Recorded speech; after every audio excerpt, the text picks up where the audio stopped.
Yo, hello, what's up guys? It's me, Bren again. Yan, pag-usapan na natin kung ano bang meron ng ating bagong lalabas na Realme C65. Okay, unang-una ko ipapakita sa inyong features na meron ng ating Realme C65 ngayon is yung kanyang really essential air gestures, guys. Okay, eto, panoorin nyo.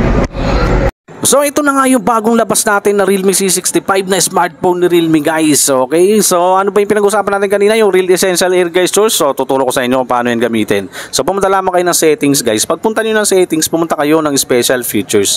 Pagpunta nyo ng special features, pumunta kayo ng smart sensing. Tapos air gesture yan. I-on nyo lang yan, guys, no? Ayan, air gesture for calls. Pwede yan, guys. Pag swipe nyo pataas, yun yung answer. Then pag swipe nyo pababa, yun yung decline. Okay, meron naman tutorials, guys. So click nyo lang yan, guys. O, diba? Pag pataas, sagot. Then yung pababa yung ating decline. Okay, guys. Meron din itong in-app air gestures, guys. So may mga supported na application din tayo na supported ng ating air gesture, katulad ng Facebook, TikTok at YouTube.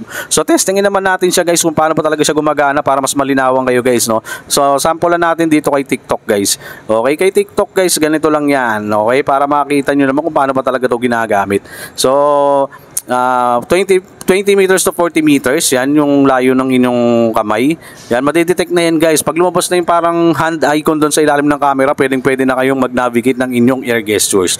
Yan, napakadali lang niyang gamitin, no, guys. So napakalaking tulong din yan. Halimbawa, basa yung inyong kamay, ayaw yung pindutin yung isang smartphone, air gestures lang ang kasagutan dyan, guys. Okay, sa mga gusto mag-abil nito, magkakaroon tayo ng pre-order nito ngayon, na. So mag-abil na kayo, guys. Nandito lang ako sa Victory Mall Antipolo. Thank you, pre-order na.